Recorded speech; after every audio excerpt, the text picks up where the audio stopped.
శ్రీ వెంకటేశ్వర లలిత కళా వేదిక యూట్యూబ్ ఛానల్కు స్వాగతం సుస్వాగతం.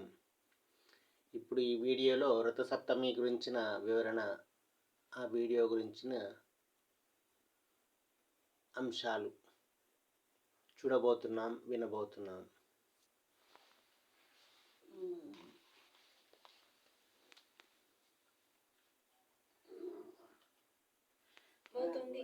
అయితే ఈ రథసప్తమి వచ్చేలోపు ఈ వీడియో చూస్తే చాలు, ఈ కథలు వింటే చాలు, మీ జీవితం మారిపోతుంది. సూర్య భగవానుడి అనుగ్రహం కలిగి మంచి ఆరోగ్యం సిద్ధిస్తుంది. దోషాలన్నీ కూడా పోతాయి.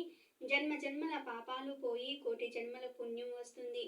మీకు ఉన్న కష్టాలు బాధలు పోతాయి. ఎంతో పుణ్యం చేసుకున్న వారే రథసప్తమి లోపు ఈ వీడియోను చూడగలుగుతారు.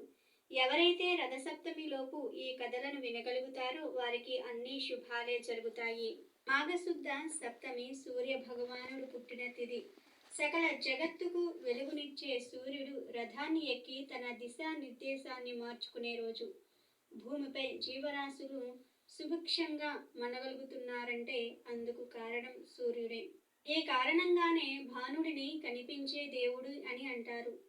మన్వంతర ప్రభావంలో మాఘశుద్ధ సప్తమి నాడు సూర్యుడు తొలిసారి రథాన్ని అధిరోహించి భూమిపై అవతరించాడు అని ఉంది.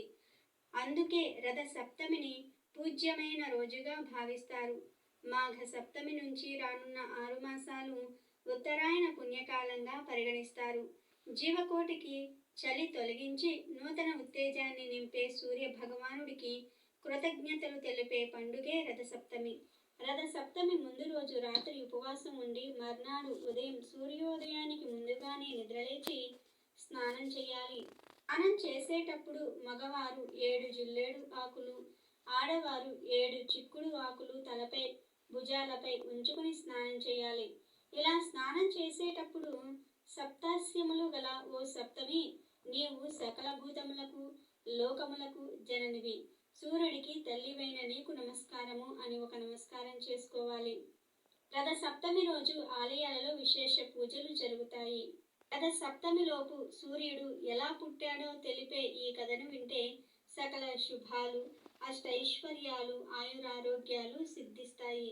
కశ్యప ప్రజాపతి అదితి దంపతుల ముద్దుల కొడుకు సూర్యుడు. ఆ సమయానికే రాక్షసుల ఆగడాలు హెచ్చు పెరిగాయి. అసురుల ఆట కట్టించగల అపార శక్తివంతుడిని బిడ్డగా ప్రసాదించమని అదితి సౌరశక్తిని ప్రార్థించింది. అలా ప్రార్థించగా గర్భవతి అయింది. పుట్టబోయే కొడుకు కోసం వ్రతాలు ఉపవాసాలు చేస్తున్న అదితిని చూసి కశ్యపుడు ఎగతాళి చేశాడు. బిడ్డని ఆకలితో చంపేస్తావా అని అరిచాడు. ఆ మాటకు తల్లి మనసు గాయపడింది. నిరసనగా తన గర్భాండాన్ని త్యజించింది. ఆమె కడుపులోంచి బయటపడ అగ్నిగోళాల్లా బగబగా మండింది. ఆ అండం, ఆ వేడికి సృష్టి అతలాకుతలమైంది. అదితి కశ్యపుల ప్రార్థన తర్వాత ఆ అండం పగిలి అందులోంచి అందమైన పైసవాడు బయటికి వచ్చాడు. ఆ బాలుడే బాణుడు. ఆనాడు మాఘశుద్ధ సప్తమి. ఆ సమయాన్నే 7 గుర్రాలు రథాన్ని అధిరోహించి సూర్యుడు వెలుగుల దేవుడిగా బాధ్యతలను స్వీకరించాడు. తన తల్లి కోరిక మేరకు దేవతల శత్రువులైన రాక్షసులను ఓడించినందువల్ల ఆదిత్యుడు అని పిలువబడ్డాడు. సూర్యుని రథమునందు ఒకే చక్రం ఉంటుంది. దీనినే సంవత్సరం అంటారు. ఈ రథమునందు 12 మాసాలు 6 ఋతువులు ఉంటాయి. దీన్నే కాలచక్రం అని కూడా అంటారు. కాబట్టి సూర్యుడు 12 మాసాలలో 12 పేర్లతో ఆరాధించబడతాడు. రథసప్తమికి మరియు జిల్లేడు చెట్టుకు ఉండే సంబంధం వివరించే ఒక చిన్న పురాణ కథను తెలుసుకుందాం. అగ్నిస్వాతులు అనే పండితులు మహానిష్టతో చాలా యజ్ఞాలు చేశారు. ఆ యజ్ఞాలతో పరమాత్మ తృప్తి చెంది వాళ్ళని స్వర్గానికి తీసుకురండని దేవదూతలతో దేవ విమానం పంపించాడు. ఆ సమయంలో యజ్ఞం చివరిలో పూర్ణాహుతి చేస్తున్నారు అగ్నిస్వాతులు. అదే సమయంలో ఆ దేవ విమానం చూసిన సందర్భంలో వారు ఆవునీతితో కూడిన హోమ ద్రవ్యాన్ని కంగారుగా వేశారు. అయితే ఆ సమయంలో పెద్ద గాలి రావడంతో కొంత వేడివేడి నెయ్యి పక్కనే ఉన్న ఒక మేకపై పడింది. ఆ వేడికి మేక చర్మం ఊడి మరణించింది. అంతేకాదు ఆ మేక ఆత్మ వీరి కంటే ముందుగా వెళ్లి దేవ విమానంలో కూర్చుంది. అలా ఉండిపోయిన మేక చర్మం పక్కనే ఉన్న చెట్టుపై పడింది. అప్పటి నుండి ఆ చెట్టు మూలతత్వం మారిపోయి మెత్తటి ఆకులను ధరించిన జిల్లేడు చెట్టుగా మారిపోయింది. అలా జిల్లేడు ఆకు యజ్ఞం అంతం సమయంలో అవతారాలు ధరించడంతో పరమ పవిత్రమైంది. అందుకే జిల్లేడు ఆకును ముట్టుకుంటే మేక చర్మంలా మెత్తగా ఉంటుంది. ఇక జరిగిన దానికి అగ్నిస్వాతులు బాధపడ్డారు. అప్పుడు అదే సమయంలో ఆకాశవాణి ఇలా పలికింది, మీరు దుఃఖించాల్సిన పని లేదు. మీరు చేసిన యజ్ఞఫలం ఆ మేకకు కూడా ఎంతో దుర్లభమైన స్వర్గ ప్రాప్తి కలిగింది. ఇక ఈ జిల్లేడు చెట్టు మేక చర్మ స్పర్శతో పవిత్రమై అర్కవృక్షంగా అనగా పూజింపదగినదిగా మారిందని పలికింది. ఆ మాటలు విని అగ్నిస్వాతులు ఎంతో సంతోషించారు. ఇది జరిగింది మాఘశుద్ధ సప్తమి తిథి రోజు. అందుకే రథ సప్తమి రోజు నెత్తి మీద జిల్లేడు ఆకు పెట్టుకొని సూర్యుడి ప్రీతి కోసం స్నానం చేసేవారికి యజ్ఞ ఫలం లభిస్తుంది. అంతేకాదు 7 జన్మలలో ఎలాంటి పాపాలు అయినా పోతాయి. అలాంటి వారు స్వర్గలోకంలో శాశ్వత ఆనందాన్ని పొందుతారు. అంతేకాదు ఈ రోజు ఇలా స్నానం చేస్తే రోగాలు, శోకాలు, అన్ని రకాల ఇబ్బందులు కూడా తొలగిపోతాయి. పూర్వం పరమేశ్వరుడు సూర్యుని పిలిచి ఈ విధంగా చెప్పాడు, సూర్యదేవ, నువ్వు వెంటనే పవిత్రమైన కాశీ నగరానికి వెళ్ళు. అక్కడ ఉన్న రాజు దివోదాసుడు పరమ ధార్మికుడు. నేను కాశీనగరంలో ఉండాలనుకుంటున్నాను. అది దివోదాసు అధర్మంగా నడుచుకున్నప్పుడే సాధ్యమవుతుంది. ఇందుకై నేను ఎంతో మంది దేవతలను, ఋషులను కాశీనగరానికి పంపాను. వాళ్ళంతా కలిసినప్పటికీ దివోదాసు ధర్మాచరణలో ఉన్న మెత్తులోపం కనుక్కోలేకపోయారు. వారి ప్రయత్నాలు నిష్ప్రయోజనం కావడంతో అందరూ తిరిగి వచ్చారు. సూర్య, ఈ సమస్త భూమండలంలోని ప్రాణుల గురించి నీకు బాగా తెలుసు. అందుకే నిన్ను లోకచక్షువు అన్నారు. నా సంకల్ప సిద్ధి కోసం నువ్వు కాశీ నగరానికి వెళ్ళు. దివోదాసుని అధర్మపరునిగా చెయ్యి. కానీ ఆయనను అవమానపరచవద్దు. ఎందుకంటే మంచి వారిని అవమానపరిస్తే మనలను పాపాలు చుట్టుకుంటాయి అని శివుడు సూర్యుడితో చెప్పాడు. పరమేశ్వరుని ఆజ్ఞను శిరసావహించిన ఆదిత్యుడు శివుడికి నమస్కరించి కాశీ నగరానికి వెళ్ళాడు. ఆ నగరంలో ఎంతగా గాలించినప్పటికీ సూర్యుడికి అధర్మవర్తనులు ఎంత మాత్రం కనిపించలేదు. అతను అనేక రూపాలను ధరించాడు. అక్కడి ప్రజలను తప్పుద్రోవ పట్టించేందుకై రకరకాల ప్రయత్నాలను చేశాడు. అయినప్పటికీ ప్రజలు ధర్మ మార్గాన్ని వదలట్లేదు. చెప్పాలంటే ఈ లోకంలో స్త్రీ పురుషులకు తలంచినంత మాత్రంలోనే అనేక సౌకర్యాలు కలగవచ్చు. కానీ కాశీ క్షేత్రంలో నివాసము మాత్రం అంత సులభంగా ప్రాప్తించదు. ఇలా కాశీ క్షేత్ర ధార్మిక ప్రభావం సూర్యుని మనస్సు కూడా కాశీ నివాసానికై ఆరాటపడసాగింది. ఆ ఆదిత్యుడు ఆ విధంగా కాశీవాస లోలుడు కావడం వల్ల లోలార్కుడు అనే పేరుతో ప్రసిద్ధమై శివుడు చెప్పిన పనిని మరిచి కాశీ నగరానికి దక్షిణ దిశలో ఉన్న వరుణ అసీ సంగమ ప్రదేశానికి సమీపంలో స్థితుడయ్యాడు. సప్తమి తిథిలో రవియోగంలో ఆ స్వామిని దర్శించుకున్నవారు సమస్త పాపముల నుండి బయటపడతారని ప్రతీతి.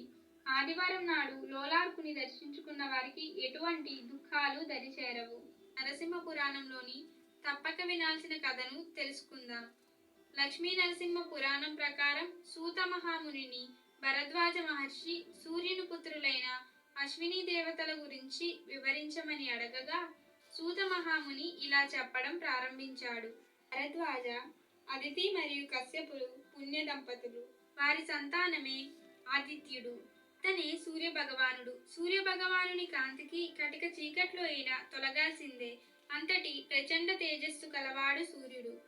సూర్య భగవానుడికి విశ్వకర్మ సన్య అనే పేరు గల అందమైన కూతుర్లు ఇచ్చి వివాహం చేశాడు. సన్య సూర్య భగవానుడితో కాపురం చేస్తుంది. కానీ ఆనందంగా ఉండలేకపోతుంది. ఎందుకంటే సూర్యుని వేడి భరించలేకపోతుంది. ఇలా కొన్ని రోజులు కాపురం చేసి ఇక ఆ వేడి భరించలేక పుట్టింటికి వెళ్ళి వస్తాను అని చెప్పి వెళ్ళిపోయింది. అనుకోకుండా వచ్చిన కూతుర్ని చూసి ఎలా ఉంది నీ కాపురం అని లాలిస్తున్నట్లుగా అడిగాడు విశ్వకర్మ. దానికి కన్య కన్నీళ్లు పెట్టుకొని, తండ్రి, నా భర్త అయినటువంటి సూర్యుని వేడి భరించలేకపోతున్నాను. ఏ రోజుకు ఆ రోజు ప్రాణాలకు భయపడి ఇక భరించలేక భయపడి ఇక్కడికి వచ్చాను అని, అందుకు సంతోషించు అని చిరాకుగా చెబుతుంది. దానికి విశ్వకర్మ, సన్య, చికాకు పడకు. బుద్ధివంతురాలైన భార్య భర్త దగ్గర ఉండటమే మంచిది. ఆడవారి ఇంట్లోనే స్వర్గమైన నరకమైన కష్టాలు సుఖాలు అనుభవించడమే కాపురం తల్లి. ఏది ఎలా ఉన్నా సతికి పతిసేవయే పరమధర్మం. కాబట్టి వెంటనే ఆయన యొద్దకు వెళ్ళు. నేను త్వరలో వచ్చి ఆయన ప్రతాపాన్ని కొంత తగ్గిస్తాను అని నచ్చచెప్పి అల్లుడి దగ్గరకు పంపుతారు. ఆ విధంగా సంధ్య సూర్యుని తాపాన్ని భరిస్తూ సంసారం జరుపుతూ ఉంది. కొంతకాలానికి వైవస్తుడు, యముడు, యమి అనే 3 పిల్లలు కలిగారు. అప్పటికే సంసారాన్ని మరియు భర్త తాపాన్ని భరించలేక, ఇక నా వల్ల కాదు, మా నాన్న వస్తాను అని ఇంకా రాలేదు అని తన శక్తితో అచ్చం తనలాగే ఉండే ఒక స్త్రీని సృష్టించింది. ఆమెకు ఛాయ అనే పేరు పెట్టింది. ఆమెతో సంధ్య ఇలా అంది: నీవు ఆయనకు అనుకూలంగా సంసార జీవితం జరుపుతూ ఉండు. ఈ రహస్యం ఎవ్వరికీ చెప్పకు. పిల్లలు జాగ్రత్త. ఈ క్షణం నుండి నా 3 పిల్లలకు నీవే తల్లివి అని హెచ్చరిస్తుంది. అలా చెప్పిన తరువాత ఎవ్వరికీ చెప్పకుండా పుట్టింటికి వెళ్ళిపోతుంది. విశ్వకర్మ సవ్య ఇంటికి రావడం చూసి, మళ్ళీ వచ్చావా? నీ భర్తతో చెప్పే వచ్చావా అని కోపంగా అడిగాడు. చెప్పలేదు తండ్రి. ఆ సూర్యుని తాపం భరించడం ఇక నా వల్ల కాదు. వస్తాను, వేడి తగ్గిస్తాను అని బలవంతంగా పంపావు. అలా ఉండి 3 పిల్లల్ని కన్నాను. ఇక ఉండలేక వచ్చాను. ఇంకా చెప్పడం కూడానా అని సంధ్య చికాకుగా జవాబు చెప్పింది. దానికి విశ్వకర్మ, నా మాటను అర్థం చేసుకోక తొందరపడి భర్తను వదిలేసి వచ్చావు. రేపు నీ భర్త వచ్చి అడిగితే నేనేం సమాధానం చెప్పాలి? ఇలాంటి తగాదా రాకుండా వెంటనే నీ పతి దగ్గరకు వెళ్ళు. నీ వెనకాలే నేను వస్తాను. వెంటనే వెళ్ళు అని తొందర పెట్టాడు. సంధ్య కోపంతో లేచి వెంటనే బయటకు వచ్చింది. కొంచెం సేపు ఆలోచించి తిన్నగా ఉత్తర కురుదేశం వెళ్ళి ఆడగుర్రంగా మారిపోయి భర్తను ధ్యానించుకుంటూ జీవితం గడపసాగింది. విశ్వకర్మ తన కూతురు భర్త దగ్గరికే వెళ్ళింది అని ఊరుకున్నాడు. ఇక సూర్యుడు ఛాయను సంధ్యలాగే భావించాడు. రూపురేఖలు మొత్తం అచ్చం సంధ్యలాగే ఉండడంతో అనుమానం రాక ఛాయతో కూడా సంసారం సాగించాడు. ఆ విధంగా సూర్యునికి, ఛాయకు అనువు, శనిశ్చరుడు, తపతి అనే 3 పిల్లలు పుట్టారు. మొత్తం 6 పిల్లలు పెరిగి పెద్దవారు అవుతున్నారు. క్రమంగా ఛాయ తన పిల్లలపై మమకారం పెంచుకొని సంధ్య సంతతిని పోషించడంలో తేడా చూపించసాగింది. ఒకరోజు సంధ్యాదేవి కుమారుడైన యముడు, కూతురైన యమి తండ్రి సూర్యునితో, ఈమె ఎవరో కాని మా అమ్మ కాదు. ఆ 3 చూసినట్లు మమ్మల్ని చూడకుండా చికాకు పడుతుంది అని చెప్పారు. దానికి సూర్యుడు ఛాయతో, పిల్లలందరినీ ఒకే భావంతో చూడాలి. పెద్దవాళ్లను సరిగ్గా చూడకుండా ఉన్నావట. ఇది తల్లి చేయవలసిన పని కాదని మందలించాడు. సూర్యుడు మందలించిన